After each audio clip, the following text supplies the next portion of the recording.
Good morning, students. The topic for my today's presentation is human health and diseases. Under this topic, we have already covered the different types of diseases that is caused by the virus, bacteria, algae, fungus, and helminths. So, in today's presentation, we will cover the immunity. What is immunity? Before coming to the immunity, in last presentation we have covered the role of biotechnology in medicine. Under this जो हमने biotechnology की applications की थी उसमें हमने देखा था कि वैक्सीन प्रोडक्शन होती है। वैक्सीन मतलब हम इंजेक्शन कैसे बनाते हैं। तो अब तक बहुत सारी इन्फेक्शियस डिजीज़ जो है जैसे पोलियो है, डिप्थीरिया, निमोनिया, टेटनस, ऐसी इन्फेक्शियस डिजीज़ के लिए सक्सेसफुल जो है वैक्सीन जो है वो बन चुके हैं। और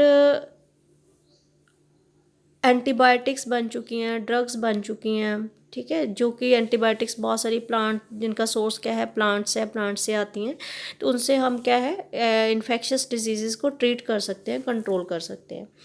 तो इम्यूनिटी क्या है? इम्यूनिटी का मतलब ये है कि जैसे right now you are watching this video, ठीक है, वीडियो आप देख रहे हो, आपका जो सेल है, सेल फोन है, इसके ऊपर बहुत सारे माइक्रोऑर्गेनिजम्स हैं, ठीक है। और इवन आपका हाथ जिससे आपने होल्ड किया हुआ है वो उस पर भी बहुत सारे माइक्रोऑर्गेनिजम्स हैं। और इवन द एयर जो अभी हम इनहेल कर रहे हैं एयर, इसमें भी बहुत सारे माइक्रोऑर्गेनिजम्स हैं। लेकिन बहुत सारे में मतलब there are millions of microorganisms in the air right now. तो इनमें जो क्या सारे हमें डिजीज़ प्रोड्यूस करते हैं, क्या हम बीमार रहते हैं कि अगर इतने सारे माइक्रोऑर्गेनिज्म मैं आपको बता रही हूँ, क्या ये सारे डिजीज़ प्रोड्यूस करते हैं या हम बीमार रहते हैं इनसे?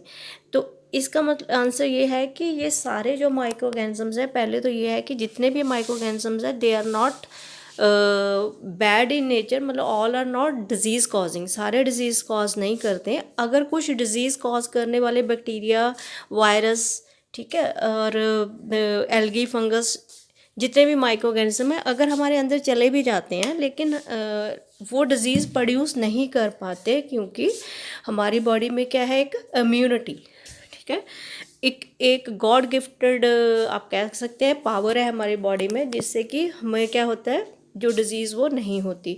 अब इम्यूनिटी की अगर एग्जैक्ट डेफिनेशन है तो इसकी हम कहेंगे the ability of the host, host मतलब जिसके अंदर बैक्टीरिया ले जाना है, the ability of the host to fight the disease causing organisms. जो डिजीज़ कॉजिंग ऑर्गेनिजम्स हैं उनसे फाइट करने की एबिलिटी को हम क्या बोलते हैं, इम्यूनिटी। ये आती कहाँ से, इम्यून सिस्टम से, ठीक है। तो इम्यूनिटी जो है वो दो तरह की है, innate immunity and acquired immunity. Innate immunity होती है जो हमारे बाय बर्थ हमारे अंदर होती है। एक्वायर्ड जो है हम अपने बर्थ के बाद ड्यूरिंग लाइफ टाइम जो है अटेन करते हैं, उसको हम बोलते हैं एक्वायर्ड, ठीक है, acquired immunity. So coming to the next slide, what is innate immunity? Innate immunity is non-specific type of defense, that is this is present at the time of birth, ठीक है। तो this is accomplished by providing different types of barrier to the entry of foreign antigens into our body. Innate immunity is of 4 types. कौन कौन से barriers है? Barrier से आने से पहले मैं बता दूं कि innate immunity जो हमारे अंदर होती है वो इनबिल्ड होती है, बाय बर्थ होती है। तो innate immunity अगर हमारे में है तो उससे हम क्या है, जो डिजीज़ है उनसे फ़ाइट कर सकते हैं। हमारी अगर इन्नेट इम्यूनिटी स्ट्रॉन्ग है तो हम क्या कर सकते हैं, ये बीमारियों से फ़ाइट कर सकते हैं। तो ये आती कहाँ से, इन्नेट इम्यूनिटी कैसे हेल्प करती है? इससे क्या है, बैरियर होते हैं, जैसे गाड़ी जा रही है उसको रोकने के लिए हम बैरियर लगा देते हैं ना, तो ये बैरियर होते हैं। जैसे हम हमारी बॉडी में कुछ एक बैरियर्स है जो इन ऑर्गेनिज्म को आगे जाने नहीं देते, ब्लड स्ट्रीम तक जाने ही नहीं देते, आगे मतलब ब्लड स्ट्रीम में जाने नहीं देते। तो कौन कौन से बैरियर है? Physical barrier, physiological barriers, cellular barriers, the cytokine barriers, ठीक है, 4 बैरियर्स है। फिजिकल बैरियर में जैसे अभी हम देखो माइक्रोऑर्गेनिजम्स में घूम रहे हैं तो कितने हमारे, सबसे पहले जो हमें प्रोटेक्ट करता है वो करता है स्किन और ऑफ बॉडी, जो स्किन होती है वो क्या है, माइक्रो ऑर्गेनिजम्स को अंदर नहीं जाने देती। इसी तरह से जैसे हमारा रेस्पिरेटरी ट्रैक्ट है, गैस्ट्रोइंटेस्टाइनल ट्रैक्ट है, यूरोजेनिटली ट्रैक्ट है, जितने भी ट्रैक्ट है उनमें क्या होती है आपको पता है कि दैट इज़ द उनकी जो लाइनिंग होती है that is made up of the epithelial cells. Epithelial cells जो है उसमें म्यूकस कंटेनिंग सेल्स होते हैं जो कि म्यूकस से क्रिएट करते हैं, और जो म्यूकस होती है, ठीक है, mucus is the viscous liquid. वो म्यूकस क्या करती है, जैसे ऑर्गेनिज्म, सपोज अभी मैं बोल रही हूँ मेरे एयर से जो ऑर्गेनिजम्स है वो मेरे रेस्पिरेटरी ट्रैक्ट में जा रहे हैं, अंदर जा रहे हैं, तो अब जो म्यूकस होएगी, mucus that thick viscous organism जो है, थिक विस्कस फ्लूइड जो मेरे माउथ में है वो क्या करेगा, जो रेस्पिरेटरी ट्रैक्ट है इनमें बैक्टीरिया को क्या कर लेगा, एक तरह से ट्रैप कर लेगा। ट्रैप करके वो क्या करेगा, इसको एक्सपेल आउट कर देगा, बाहर निकाल देगा। जैसे हम थूकते हैं, थूक से बाहर आ जाती है, स्पिटिंग से ये क्या है बाहर आ जाते हैं हमारे जो रेस्पिरेटरी। इसी तरह से गैस्ट्रोइंटेस्टाइनल में अगर चले गए, यूरोजेनिटल में चले गए ट्रैक्ट में, तो वहाँ पे भी अलग अलग डिफेंस मैकेनिज्म होते हैं जिससे कि ये ऑर्गेनिज्म वहाँ पे जो है ग्रो नहीं कर पाते। अब फिजियोलॉजिकल बैरियर्स क्या है, जैसे आपको मैंने अपने लास्ट टाइम भी बताया था कि जो स्टमक है, स्टमक की जो पीएच, स्टमक में हमारे क्या होता है, एसिड होता है। एसिड क्या करता है, हमें हेल्प करता है फूड क्या करने में, डाइजेशन करने में। तो वहाँ की पीएच क्या होती है, बहुत कम होती है, ठीक है। तो उस पीएच में बैक्टीरिया को सर्वाइव करना बहुत मुश्किल है। तो सलाइवा इन द माउथ, जैसे अभी बैक्टीरिया जो है वो सबसे पहले सलाइवा जो है, सलाइवा में जो है लाइसोजाइम है, या फिर टीयर्स में लाइसोजाइम है, जहाँ हमारे एंजाइम्स जो हैं सलाइवा में वो क्या करेंगे, माइक्रो ऑर्गेनिजम्स की सेल वॉल को क्या है डिग्रेड कर देंगे। तो ये टीयर्स में और सलाइवा में जो है जितने भी एंजाइम्स हैं ये बैक्टीरिया को इसी स्पेस पे, इसी साइड पे जो है किल कर देंगे, आगे नहीं जाने देंगे। सो इसको हम बोलते हैं physiological barriers. And then is the cellular barriers. Cellular barriers में क्या होता है कि जैसे ल्यूकोसाइट्स, ठीक है, ल्यूकोसाइट्स जो होते हैं वो क्या होते हैं, ल्यूकोसाइट्स हमारे जो होते हैं WBC जो सेल्स होते हैं हमारी बॉडी में, ठीक है, जैसे RBCs होते हैं, एक होते हैं WBCs होते हैं। RBCs में हीमोग्लोबिन होती हैं और वो हमारे जो ब्लड को साफ़ करने के लिए, ऑक्सीजनेटेड के लिए, और ब्लड जो ब्लड सेल्स में हमें हेल्प करते हैं। लेकिन इसमें जो WBCs है उनका क्या काम होता है, इम्यूनिटी मेंटेन करना। तो इसमें है, एक होते हैं PMNL, उसको हम बोलते हैं न्यूट्रोफिल्स, वो उसका फुल फॉर्म है पॉलीमॉर्फो न्यूक्लियर ल्यूकोसाइट्स जो है ये जो क्या क्या करते हैं, ये बॉडी में सेलुलर बैरियर्स होते हैं। अगर सपोज बैक्टीरिया ने स्टमक को, सलाइवा को ओवरकम करके, टीयर्स को ओवरकम करके हमारी बॉडी के अंदर कहाँ चले गए, ब्लड में चले गए। अब ब्लड में जाने के बाद वहाँ पे RBC भी हैं, WBC भी हैं। अब WBC जो है वो सामने आएंगे और उनसे क्या है, इस बैक्टीरिया और वायरस को क्या करना, क्या फाइट करनी पड़ेगी, so that it can produce an infection in our blood. तो साइटोकाइन बैरियर्स क्या है, साइटोकाइन बैरियर्स में होता है कि virus infected cells secrete proteins, उसको हम बोलते हैं इंटरफेरोन। मतलब कि जैसे ही वायरस सपोज हमारे ब्लड में चला गया तो उन सेल में से एक प्रोटीन निकलेगा, ठीक है, उस प्रोटीन को हम क्या बोलते हैं, इंटरफेरोन। अब जो ये इंटरफेरोन्स हैं वो क्या करेंगे कि जो नॉन इन्फेक्टेड सेल्स हैं जिनमें अभी बैक्टीरिया एंटर नहीं हो पाया, उनको जो है उनको जो वायरस के साथ फाइट करेगा तो उनको वो इन्फेक्ट नहीं होने देगा। तो वायरस के अगेंस्ट जो है इंटरफेरोन्स जो है, जब माइक्रो ऑर्गेनिजम्स के अगेंस्ट जो इंटरफेरोन्स हमारी बॉडी छोड़ती है उसको हम बोलते हैं cytokine barriers. So this is the innate immunity जो हमारी बॉडी के अंदर होती है। एक होती है एक्वायर्ड। एक्वायर्ड मतलब कि थ्रू आउट लाइफ जो हम एक्वायर करते हैं। एक्वायर्ड का मतलब लेना, ठीक है। It is characterized by the memory, ठीक है। It is a pathogen specific, पहले है पैथोजन स्पेसिफिक। पैथोजन स्पेसिफिक का मतलब है कि जैसे पैथोजन के मतलब सपोज हम एग्जांपल लेते हैं बैक्टीरिया की, जैसे साल्मोनेला टाइफी है, या विब्रो कॉलरी है, या फिर ये स्टेफाइलोकोकस ऑरियस है। ये इसकी जो इम्यूनिटी होएगी, जिस भी बैक्टीरिया या वायरस ने बॉडी को इन्फेक्ट किया होएगा सिर्फ उसी के अगेंस्ट होएगी, ठीक है। एक स्पेसिफिक इसका पैथोजन होएगा। तो इसकी it is characterized by memory. Characterized memory का मतलब है कि एक बार हमें इन्फेक्शन हो गया तो दूसरी बार अगर सेम बैक्टीरिया और वायरस जो है हमारी बॉडी में जाएगा तो जो रिस्पॉन्स होएगा वो काफ़ी ज़्यादा होएगा। अब रिस्पॉन्स क्या होएगा कि जैसे बैक्टीरिया और वायरस बॉडी में एंटर हुआ, उसके अगेंस्ट जो है क्या बनाएगी हमारी बॉडी? एंटीबॉडीज़, ठीक है, उसको हम बोलते हैं antibodies. Our body when it encounter a pathogen for the first time produce a response, उस रिस्पॉन्स को हम क्या बोलते हैं? Primary response. प्राइमरी रिस्पॉन्स का मतलब कि उसने क्या बनाई है? एंटीबॉडीज़ बनाई हैं, ठीक है। लेकिन फर्स्ट टाइम जो एंटीबॉडीज़ बनी है that is low in intensity. लेकिन अगर दोबारा सेम बैक्टीरिया जो है सेम ह्यूमन बीइंग को अगर इन्फेक्ट करेगा तो सेकेंडरी रिस्पॉन्स जो होएगा वो क्या होएगा? हाईली इंटेंसिफाइड होएगा, कि तब ज़्यादा एंटीबॉडीज़ बनेंगी, और इसको हम बोलते हैं एक्वायर्ड इम्यूनिटी, ठीक है। जो और this is described as the fact our body pair to have memory of the first encounter, क्योंकि हमारी उसने क्या किया था, जो फर्स्ट एनकाउंटर हुआ था उसकी मेमोरी हमारी बॉडी में एक तरह से सेव हो जाती है। तो इसको हम बोलते हैं primary and secondary immunity. Now coming to this, what is primary and secondary immune response, ठीक है। It is carried about with the help of 2 special type of lymphocytes present in our blood.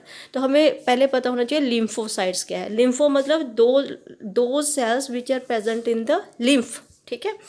और they are of 3 types, B lymphocytes, T lymphocytes and natural killer cells. जो B lymphocytes होते हैं, B capital B is came from the bone marrow and T is the from the thymus, ठीक है। These are the part of the body. और B lymphocytes जो है वो क्या करते हैं? वो प्रोड्यूस करते हैं आर्मी ऑफ प्रोटीन्स, हम कहते हैं। आर्मी ऑफ प्रोटीन्स क्यों है? Basically these are the antibodies, ठीक है, in response to pathogen. Pathogen मतलब बैक्टीरिया वायरस जिसने भी इन्फेक्ट किया हुआ है, into our blood to fight with them, ठीक है। एंड इसको हम एंटीबॉडीज़ बोलते हैं। और टी सेल्स जो थाइमस में है वो क्या करते हैं? वो बी सेल को जो है हेल्प करते हैं टू प्रोड्यूस द क्या? बी सेल को हेल्प करते हैं टू प्रोड्यूस द एंटीबॉडीज़। लेकिन जो टी सेल्स होते हैं ये क्या करते हैं? इनके अंदर जो कुछ एक टॉक्सिक ग्रैन्यूल्स होते हैं जो कि प्रोड्यूस करते हैं बहुत ही पावरफुल एंजाइम्स, जो इन एंटीजेंस को या इनको बैक्टीरिया को क्या कर देते हैं? किल कर देते हैं। अब ये एंटीबॉडीज़ कैसी होती है? Now you see in this figure there is this is antibody. Antibody की शेप देखो कैसी है? वाई शेप्ड है, ठीक है। उस पर ऊपर आप देख रहे हो देयर आर 2 चेन्स। एक जो लॉन्ग चेन है उसको हम हैवी चेन, जो नीचे स्ट्रेट आपको दिख रही है, दोनों साइड पे 2 चेन्स हैं, ठीक है। उनको हम लाइट चेन कहते हैं। इसके लिए हम इसको डेजिग्नेट करते हैं H2 L2, H for heavy chain, L for light chains, ठीक है। तो this is the antigen binding site. Antigen मतलब बैक्टीरिया और वायरस जो भी आएगा, यहाँ पे लॉक एंड की हाइपोथेसिस होता है, जिससे मतलब एक स्पेसिफिक एंटीजन के लिए एक स्पेसिफिक एंटीबॉडी ही बनेगी, ठीक है। तो दिस इज़ द एंटीबॉडीज़ की टाइप्स कितनी हैं? जैसे IgG जो पहले बनती है सबसे, IgG-M, IgG-E, IgG and so on. So because of these antibodies are found in the blood, the response is called the humoral immune response भी हम इसको कहते हैं, क्योंकि जो एंटीबॉडीज़ है वो ब्लड में बनती है। और जो टी सेल से इम्यून रिस्पॉन्स बनता है उसको हम क्या बोलते हैं? सेल मीडिएटेड इम्यूनिटी भी बोलते हैं उसको। Then is the active and passive immunity, ठीक है। एक्वायर्ड इम्यूनिटी जो है उसमें हम एक्टिव एंड पैसिव इम्यूनिटी में हम क्या करते हैं कि एक तो है कि जो एंटीजन जो पैथोजन है या एंटीजन है बॉडी में एंटर होएगा, उसके अगेंस्ट बॉडी जो है वो क्या बनाएगी? एंटीबॉडीज़ बनाएगी। लेकिन एक्टिव और पैसिव इम्यूनिटी जो है वो किस पे बेस्ड है कि हमने first of all what is active immunity. Active immunity में है कि when a host is expose to the antigen, ठीक है। Host is expose to the antigen का मतलब क्या है कि जैसे ही बैक्टीरिया और वायरस जो है बॉडी में एंटर किया, which will be in the form of living और डेड माइक्रोब। मतलब ये क्या हो सकता है? कोई भी लिविंग भी हो सकता है और डेड माइक्रोब भी हो सकता है, कोई प्रोटीन भी हो सकता है। तो antibodies are produced in the host body. तो होस्ट बॉडी मतलब जिसको भी इन्फेक्ट किया उसकी बॉडी में क्या प्रोड्यूस हुई? एंटीबॉडी। तो उस टाइप की इम्यूनिटी को हम क्या बोलेंगे? एक्टिव इम्यूनिटी, ठीक है। और when readymade antibodies readymade antibodies are directly given to protect the body against foreign agents is called the passive immunity. अब रेडीमेड एंटीबॉडीज़ क्या हुई, रेडीमेड एंटीबॉडीज़ क्या होती हैं, दैट इज़ द वैक्सीन्स। जो वैक्सीन्स होते हैं उसमें क्या होती है, रेडीमेड एंटीबॉडीज है। हम किसी को वैक्सीन देते हैं तो उस इम्यूनिटी हम क्या बोलते हैं, पैसिव इम्यूनिटी। जैसे mother's milk is good for the child, छोटे बच्चे के लिए जो मदर्स मिल्क है that is very good for health because it contain the antibody. कौन सी एंटीबॉडी है, उसका नाम क्या है, IgG-A। ठीक है, तो ये काफ़ी ज़्यादा होती है और कुछ एक एंटीबॉडीज़ जो है वो बच्चे में जाती हैं with the help of by passing through the placenta also. So vaccination आपको पता लग गया, वैक्सीन क्या है, that is the artificially prepared antibodies. तो इम्यूनाइजेशन क्या होती है, इम्यूनाइजेशन होती है वैक्सीनेशन करना या इंजेक्शन देना। ठीक है, so the principle of immunization और vaccination is based on the property of memory of the immune system. इसका क्या मतलब है, जैसे हमने लास्ट किया है कि एक बार इन्फेक्शन हो जाएगा तो हमारी बॉडी क्या है, उस पैथोजन को याद रखेगी। ठीक है, कि किस पैथोजन ने या किस एंटीजन ने हमें वो डिजीज़ दी है, तो वो उसको हम बोलते हैं memory of the immune system. हमारा इम्यून सिस्टम एक तरह से उसको अपने माइंड में क्या है, संभाल के रखेगा। तो इन वैक्सीनेशन की हुआ, in vaccination a preparation of antigenic proteins of pathogens और inactivated weakened pathogens are introduced in the body. ठीक है, इसका क्या मतलब कि वैक्सीनेशन में हमने जो एंटीजन या एंटीजन प्रोटीन जब पैथोजन का बनाया हुआ है, मतलब जो इनएक्टिवेटेड वीकेंड पैथोजन हमने लिया हुआ है, उसको हमने क्या किया है, इंट्रोड्यूस्ड इनटू द बॉडी में इंट्रोड्यूस कर दिया। The antibodies produced in the body against these antigens would neutralize the pathogenic agents during the actual infection. So the vaccine are also generate memory B and T cell that recognize the pathogen quickly and produce the antibody against that antigen. ठीक है, if a person is infected with some deadly microbe to which quick immune response is required as in tetanus, we need to directly inject the prepared antibodies, ठीक है, और the antitoxins। जैसे ये है हमारे उसमें विनोम, स्नेक विनोम है। जैसे स्नेक विनोम हम देते हैं किस में, जैसे सांप ने काट दिया है, जो स्नेक बाइट है, तो उसके लिए जो हम इंजेक्शन है which is given to the patient contain the preformed antibodies against the snake venom. This type of immunization is called the passive immunization. So RDNA technology मतलब बायोटेक्नोलॉजी की help पे भी हमने बहुत सारे वैक्सीन जो है वो बनाए हैं। उनको हम जैसे for example hepatitis B vaccine produced from yeast. तो अब एलर्जीज़ क्या है, जैसे अभी हम कर रहे हैं, ये सारा हमारा जो था इम्यून सिस्टम का रिस्पॉन्स है। एलर्जी का क्या होता है कि एलर्जी जो है वो भी इम्यून सिस्टम का ही रिस्पॉन्स होता है। So this is the response of the immune system to certain antigen present in the environment is called the allergy. The substance to which such an immune response is produced is called the allergens. जो हमें allergy cause करता है उसको हम क्या बोलते हैं, allergen. तो जो एंटीबॉडीज़ प्रोड्यूस होती हैं एलर्जी से, उसको किस टाइप की होती हैं, IgE type. Common example of allergens जैसे डस्ट हो गए, पोलन ग्रेन्स हो गए, एनिमल डेंडर्स हो गया, ये सारे क्या हैं, कॉज करते हैं एलर्जी। कई बार डिफरेंट टाइप्स ऑफ क्लोथ्स या फूड या फिर सैनिटाइजर्स या soaps they can also cause the allergy. Symptoms of allergic reactions including sneezing, बहुत ज़्यादा स्नीजिंग होनी शुरू हो जाएगी, आंखों में पानी होना शुरू हो जाएगा, नाक में बहना शुरू हो जाएगा, डिफ़िकल्टी इन ब्रीदिंग हो जाती है। तो these are the symptoms of the allergy. तो इसमें क्या होता है कि जब कभी बंदा, ये क्यों होता है, because of the release of the histamine and serotonin. Serotonin और हिस्टामिन जो है मास्ट सेल से काफ़ी ज़्यादा अमाउंट में बाहर आने शुरू हो जाते हैं, जिससे कि ये सिम्टम आने शुरू हो जाते हैं। So these are what is autoimmunity, एक वर्ड है ऑटोइम्यूनिटी। ऑटोइम्यूनिटी का होता है कि जैसे इसका जो कॉज है इम्यून सिस्टम जो है, जैसे हमारा इम्यून सिस्टम है वो क्या करता है, कोई फॉरेन ऑर्गेनिज्म आता है तो उसको क्या रिकॉग्नाइज करता है तो उसके अगेंस्ट एंटीबॉडीज़ बनाएगा। लेकिन ऑटोइम्यून डिजीज़ में क्या है कि वो फॉरेन और सेल्फ सेल्स जो है, फॉरेन ऑर्गेनिजम्स और सेल्फ सेल को डिफ्रेंशिएट करने में जब बॉडी सक्षम नहीं होती तो वो एक डिजीज़ प्रोड्यूस करती है, उसको हम बोलते हैं ऑटोइम्यून डिजीज़। सो ऑटोम्यून डिजीज़ की एक एग्जांपल है। इसका रीज़न जो है जेनेटिक है, लेकिन और क्या रीज़न है अभी तक नहीं पता है। जेनेटिक इसको हम मानते हैं। तो एक डिजीज़ का नाम है रूमेटॉइड आर्थराइटिस। रूमेटॉइड आर्थराइटिस होता है कि जैसे जोड़ों में बहुत सीवियर पेन होता है, तो ये जो डिजीज़ है, this is the autoimmune disease. अब immune system in the body, जो हम कह रहे हैं कि इम्यून सिस्टम जो एंटीजन है उसको रिकॉग्नाइज कर लेता है, भाई ये इम्यून सिस्टम क्या होता है? इम्यून सिस्टम जो होता है, इसमें होता है lymphoid organs, tissues, cell and soluble molecules like antibodies. I repeat, lymphoid organs, cell, tissues, cells and soluble molecules like antibody. And immune system also play an important role in allergical reactions, autoimmune diseases and organ transplantation में help करता है.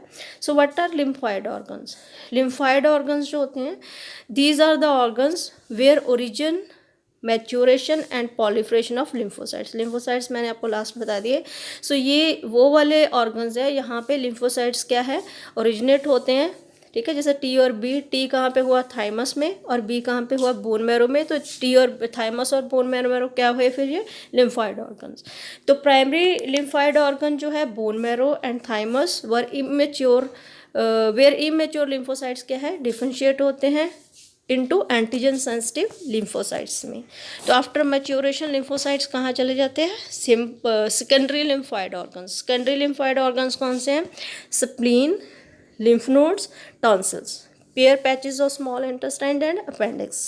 So secondary lymphocyte organs जो है, वहाँ पे क्या होता है, ये जो लिम्फोसाइट्स हैं उनकी इंट्रैक्शन होती है किसके साथ, एंटीजन्स के साथ, जहाँ पे ये प्रोलिफरेट करते हैं, मल्टीप्लाई करते हैं, उसके बाद ये इफेक्टर सेल्स बन जाते हैं। The location of various lymphocyte organs you can see in this slide. And then bone marrow is the main lymphoid organs where own blood cells, मतलब और सारे blood cells जो है जैसे lymphocytes प्रोड्यूस होते हैं. the thymus जो होता है a lobed organ होता है that is near the heart. so the thymus is quite large at the time of birth और with the age ये shrink होता जाता है. तो both bone marrow and thymus provide the micro environment for the development of maturation of T lymphocyte. T is related to thymus. The spleen is a large bean shaped organ. और यहाँ पे spleen में क्या होता है, ये एक तरह से फिल्टर होता है, ब्लड को फिल्टर करता है, और इसमें जितने भी माइक्रो ऑर्गेनिजम्स हैं वो बाहर आ जाते हैं. तो spleen also has a large reservoir of erythrocytes and the lymph nodes are small solid structures located at different points along the lymphatic systems. So lymph nodes क्या करती हैं, ये करती हैं trap the microorganisms or other antigens which happen to get into the lymph and tissue fluid. lymph और tissue में जितने भी माइक्रो ऑर्गेनिजम्स हैं उनको lymph nodes क्या हैं, फिल्टर करती हैं, और एंटीजन जो है ट्रैप्ड हो जाते हैं. The lymph nodes are responsible for the activation the lymphocytes, ठीक है, present there and cause the immune response. और इस इम्यून रिस्पॉन्स के अगेंस्ट क्या है, एंटीबॉडीज प्रोड्यूस होंगे. So this is the immune system in our body which help in the innate immunity as well as in the acquired immunity. So students, in this presentation you learned about the God gifted immunity, God gifted power in our body that is known as the immunity. For further queries, please feel free to call me up at any time. Thank you.